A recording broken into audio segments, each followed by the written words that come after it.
यूनुस राज में कला और कलाकारों पर लगातार हमले हो रहे हैं, जबकि कट्टरपंथियों को पूरी छूट मिली हुई है। गुरुदेव रविन्द्रनाथ टैगोर ने कहा था कि कला का कोई धर्म नहीं होता, वो तो मानव हृदय की अभिव्यक्ति है। इस विचार के मुताबिक कला किसी धर्म, जाति या सीमा से बंधी नहीं होती, बल्कि सर्वव्यापी और मानवीय होती है। लेकिन मोहम्मद यूनुस के नए बांग्लादेश में कला अपराध की श्रेणी में आ गई है। यहां कला और कलाकारों को कट्टरपंथी चुन चुनकर निशाना बना रहे हैं। बांग्लादेश के फरीदपुर में मशहूर रॉकस्टार जेम्स के कार्यक्रम में यही हुआ।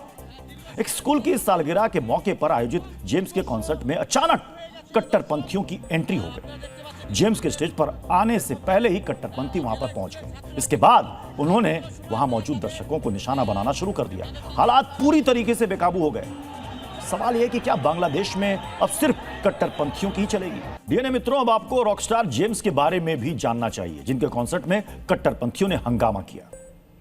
61 साल के जेम्स का असली नाम फारूक महफूज अनम जेम्स है। जेम्स बांग्लादेशी रॉक बैंड नगर बाउल के प्रमुख गायक, गीतकार और गिटार वादक हैं। जेम्स ने गैंगस्टर, वो लम्हे और लाइफ इन ए मेट्रो जैसी कई हिट हिंदी फिल्मों में भी गाने गाए।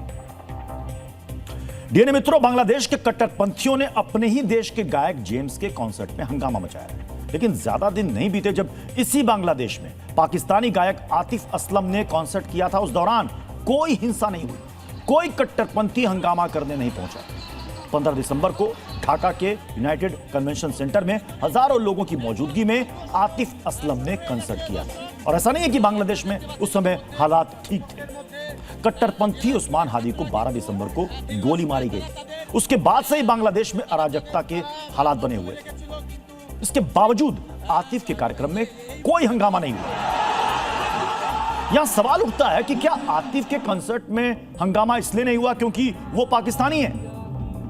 क्या जमात इस्लामी के कट्टरपंथियों ने आतिफ का विरोध इसलिए नहीं किया क्योंकि जमात पाकिस्तान के पैसे पर पलता है?